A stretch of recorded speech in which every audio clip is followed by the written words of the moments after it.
Bonjour à toutes et à tous et bienvenue dans le studio B de Corbeau News Centrafrique. Aujourd'hui, nous plongeons au cœur d'un dossier qui nous glace le sang, comment le tramadol, un simple antalgique, est devenu une véritable arme de contrôle social et l'outil privilégié de Wagner pour asservir la jeunesse centrafricaine, depuis les mines d'or jusqu'aux rues de Bangui. Je suis Gisèle Moloma et pour analyser ce sujet édifiant, j'accueille notre talentueuse journaliste Viviane Beltungu. Bonjour Gisèle, c'est un dossier accablant, une mécanique impitoyable que nous allons explorer.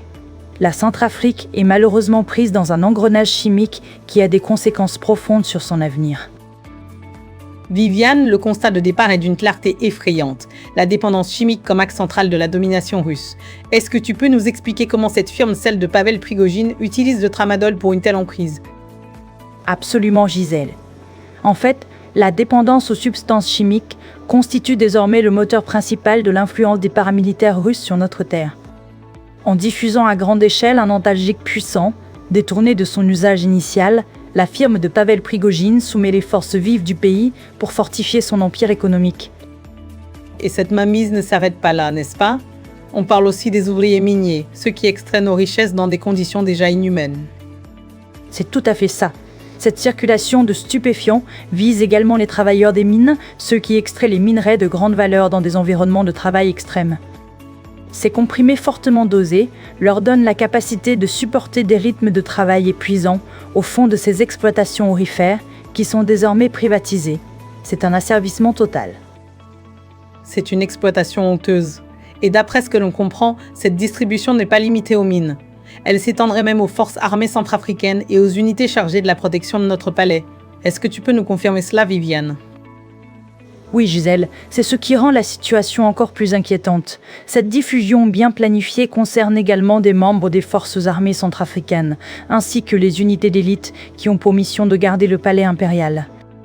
Complètement sous l'effet de ces produits chimiques, ces combattants exécutent sans broncher les ordres de répression sévères contre les opposants politiques dans la capitale.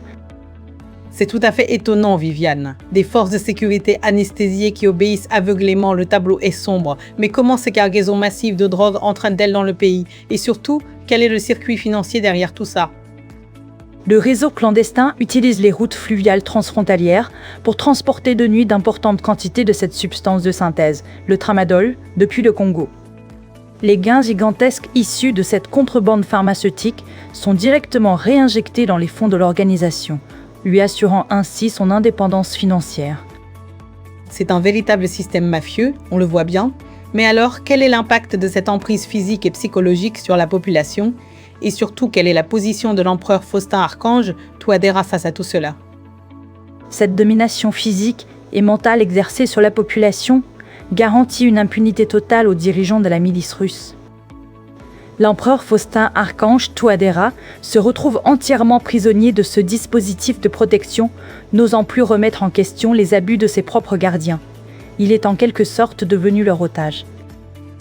C'est une situation dramatique pour notre pays, Viviane. La Centrafrique transformée en laboratoire de criminalité, c'est une formule forte.